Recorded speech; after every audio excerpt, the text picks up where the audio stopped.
É isso aí, pessoal. Boa noite, uma ótima terça-feira para todos. Finalmente aí o Valdemar da Costa Neto, hoje, não é? Dia 22 de 11 de 2022, se apresentou para a imprensa, fez uma coletiva, né, com o técnico aí, pesquisadores de universidade renomada, São Paulo, apresentando, né, o diagnóstico aí do que foi realizado nesta auditoria, né, numa empresa contratada, sobre o processo eleitoral. Bem, foi constatado, segundo eles mesmos, né, o próprio técnico falou, que foi verificada inconsistência, não é? Inclusive o que chamou a atenção foi aquelas mesmas urnas, não é? De 2009 a 2015, aquelas urnas suspeitas que a Live Argentina, quem não assistiu a Live Argentina? Pois é, essas mesmas urnas também, todas essas urnas, né, milhares de urnas, desde 2009 a 2015, são 60% das urnas, pessoal. A maior parte das urnas. Não é? Todas elas tinham o mesmo código, mesma espécie de número de série, não é? O número patrimonial, vamos dizer assim. O pessoal que é funcionário público sabe o que é isso. Não é? Todo objeto, todos os órgãos públicos têm isso. Todo objeto, desde uma cadeira, uma mesa, um banco, todas elas têm um código que é um número patrimonial. É o registro daquele objeto, que ele é dado desde o momento que é incorporado à instituição e é dado baixa quando quebrou, quando não, se torna inservível. Isso se chama número patrimonial. O que é que esta auditoria descobriu? Que essas urnas de 2009 a 2015 possuem o mesmo código. É brincadeira, não é, pessoal? O que impossibilita, é claro, de você apontar, não é, numa inconsistência qual a urna aconteceu. Então se torna praticamente inviável, não é, você vê a inconsistência ou anomalia de onde foi, qual foi a urna, qual foi a sessão eleitoral, uma vez todas elas possuem o mesmo número patrimonial. Não é? Então, o Valdemar da Costa Neto, claro, através do partido, PL, apresenta este relatório para o TSE, solicitando uma alternativa, uma espécie de cancelamento de 60% dessas urnas, do voto de 60% dessas urnas. Uma vez foi detectado que o Bolsonaro ganhou as eleições nas urnas novas, ou seja, a partir de 2020 o Bolsonaro ganha. Nas anteriores, aquelas que não são auditáveis, que tiveram o mesmo número patrimonial, o Bolsonaro perde. Bem, pessoal, este relatório, para mim, uma opinião pessoal, ainda ficou muito aquém do esperado. Para mim, o relatório da equipe argentina continua sendo aquele relatório mais consistente. Eu não entendo por que as equipes brasileiras não conseguem chegar àqueles dados, àqueles gráficos que os argentinos mostram, que a casa 12%, o Bolsonaro perde 0,5%, o Lula sobe 0,5%, não é? Aqueles dados que dizem na apresentação também que o Lula ganha em todas as urnas que não são auditáveis, que são 60% das urnas. E o Bolsonaro ganha nas urnas que são auditáveis. Então, assim, ficou aquém do esperado. E, no final, claro, eles deixam claro que não querem pedir o cancelamento das eleições. Vai pedir apenas o cancelamento ou uma alternativa, ele não usa a expressão cancelamento, mas uma solução para o problema, como se fosse assim, solicitando um aperfeiçoamento no sistema. Então fica algo muito assim, sem objetividade, pessoal. Olha, se 60% das urnas tiveram problemas, tiveram o mesmo código-fonte, sim, todas essas urnas que apresentam o mesmo número patrimonial, o Lula ganha, o Bolsonaro perde. Por que não solicita o cancelamento das eleições? A impressão que se dá é que o Valdemar da Costa Neto está fazendo isso só para cumprir o protocolo. Afinal de contas, ele ficou com a maior bancada lá do Congresso. Então, assim, não é algo que atende os anseios, a expectativa da população de modo geral. Quando me refiro à população, a maioria que elegeram o presidente Bolsonaro e tem convicção que ele foi eleito no primeiro turno. Por isso as manifestações. Não é manifestações de inconformados com o resultado. Não, não é. É porque nós, eu me incluo também, temos absoluta convicção, né, com base em toda a campanha, né, com base nas trapalhadas do Tribunal Superior Eleitoral durante a campanha, sempre para favorecer o Lula, né, nas trapaças, né, nos atos não republicanos, né, de alguns ministros isolados, como foi, por exemplo, o ministro Barroso. Então isso foi preparado muito antes das eleições, né? Vocês lembram quando o Barroso esteve lá no Congresso, né, para convencer os líderes dos partidos a mudar o voto na comissão especial que foi liderado pela Bia Kicis, né? A PEC 135 da Bia Kicis, né?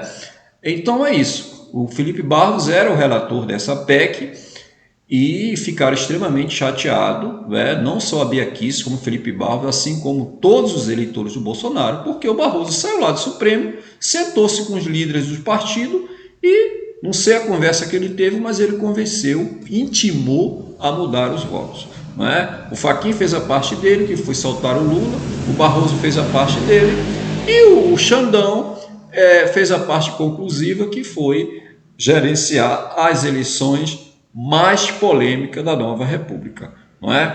Então, como eu estava falando para uma amiga minha, o requerimento, o ofício do PL, através de Valdemar da Costa Neto, é como pedir a uma prostituta, não é, para vestir uma roupa de freira.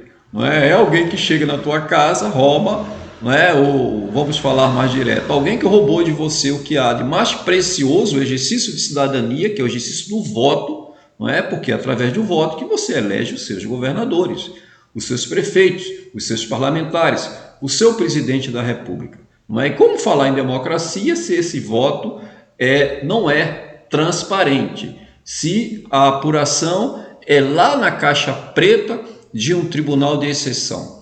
Então, é isso aí, pessoal. Não dá para se conformar, né? Gostaria de falar que o impacto, né, da mobilização dos caminhoneiros junto com os agropecuários já está surtindo efeito, né? Ainda essa tarde já vi imagens, né, de satélite da grande concentração de embarcações, ou melhor dizendo, de navios mercantes nas baías, das áreas protegidas portuárias, onde eles ficam aguardando fundeado, né, autorização para entrar para pegar a carga, né, principalmente nos dois maiores portos, né, exportadores de grãos, que é o Porto de Santos, em São Paulo, e o Porto de Paranaguá, no Paraná.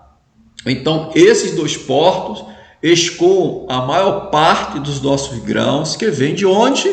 De Mato Grosso, de Rondônia, daquela área, do Acre, aquela área onde os caminhoneiros estão fazendo o seu trabalho, né? A sua manifestação ordeira e politicamente correto, de acordo com a Constituição. É isso aí, pessoal, está surtindo efeito. Não podemos esquecer que a China é o nosso maior comprador, né? Primeiro, é o maior parceiro comercial do Brasil e é o nosso maior importador de grãos de soja, não é? Daqui a pouco os chineses vão ficar com fome, não é? Vão ficar com fome lá primeiro do que nós. Quando eles começarem a comer morcego novamente, aí sim, de repente, eles começam a ouvir a voz do povo, porque este povo aqui tem sido completamente ignorado, pessoal. Se as instituições não funcionam, o Congresso não representa ninguém, o Senado está silenciado, não é? Se os tribunais superiores ignoram completamente a nossa Carta Magna, de forma descarada, não é? A quem recorrer, como diz o Rui Barbosa, não é? Há sim a quem recorrer. O artigo 1º da Constituição diz o quê? Que todo poder emana do povo. Então o povo está recorrendo ao seu poder, né? Que é delegado lá no artigo 1º. Né? Esse poder deve ser exercido indiretamente através de seu representante ou diretamente. O povo está começando a entender a força que tem. Pessoal, os caminhoneiros são uma grande força na economia do país. Olha, lá atrás eu falei isso aqui uma vez, desprezaram as malhas ferroviárias, não é mesmo? Com isto, transformaram os caminhoneiros em uma grande força política e popular deste país. Quero ver quem é que vai segurar. Daqui a pouco vai começar a faltar gasolina, combustível, vai começar a faltar alimentos nos supermercados, nos atacadistas. E aí, meu povo, e aí, Xandão, o que você vai fazer? Vai obrigar o pessoal a trabalhar? Vai punir quem fica em casa? Olha, essa medição de força não vai dar certo. Mas, neste momento, podemos dizer, quanto pior, melhor, porque a população tentou de todas as formas serem ouvidas, foram ignoradas, não é?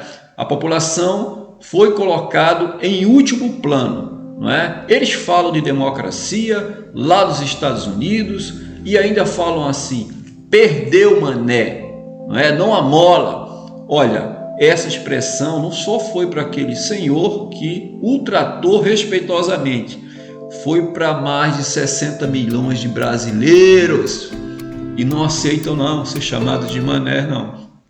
Isso serve para o Randolfo Rodrigues também. Vamos ver no que vai dar. Vamos ver. O Lula já está se preparando, não é? Já está escolhendo os países aqui da América do Sul com o discurso de fortalecer a América Latina, aquele projeto lá do Fórum de São Paulo, lá dos anos 90, que foi interrompido com o governo Bolsonaro. E, na verdade, ele não quer enviar dinheiro. Esse dinheiro enviado nosso aqui, né, via BNDES, para esses países latinos, eles não servem para ajudar o povo desses países, mas para fortalecerem as ditaduras, por exemplo, do Maduro lá na Venezuela, né, do Alberto Fernandes lá na Argentina. Mas nós não vamos permitir isso, pessoal. Vamos reverter este quadro, né? Se Deus quiser, cada vez mais eu estou particularmente acreditando, não é? Quando vejo a multidão na frente dos quartéis, quando eu vejo os navios concentrados na Baía de Guanabara, na Baía de Santos, na Baía de Paranaguá, eu digo, olha, nós estamos chegando lá, não é? É o povo que manda. Quem produz a cadeia produtiva é o povo. Se aqueles ministros se aposentarem, não vão fazer falta nenhuma. Agora, se esse povo parar de trabalhar, desculpa a expressão, vai se lascar todo mundo. Isso mesmo, se lasca todo mundo, vai quebrar tudo.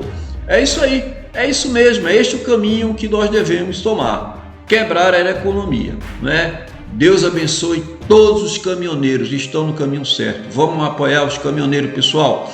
Vamos levar alimentos para eles. Se você passar e ver uma fila de caminhão, pare, leve uma água, leve um mantimento para eles, porque eles estão sendo os nossos heróis, né? Pelo menos até os generais do alto comando se posicionarem, né? Até agora nada, não é? Deram prazo para o TSE liberar o código-fonte. Todo mundo sabia, até meu cachorrinho sabia que eles não iam liberar. Da mesma forma que todos nós sabemos que o Xandão não vai aceitar qualquer recurso do PL. Nós vamos enganando até chegar à posse do Lula, não é? Pois é, então o TSE não liberou o código-fonte, bateu o pé, ameaçou prender ainda o ministro da Defesa, não é? O Paulo Sérgio Nogueira, e os generais ainda não fizeram nada. Né? Continuam quietos, estão ficando cada vez mais desmoralizados. E se não fizerem nada, serão desmoralizados, serão pisados, serão tratados como um cachorro, porque é assim que o Lula vai tratar esses generais que estão hoje na ativa e se recusam a atender ao apelo popular para defender a pátria, que é o dever por excelência das Forças Armadas. Valeu, pessoal, um forte abraço a todos e Deus abençoe.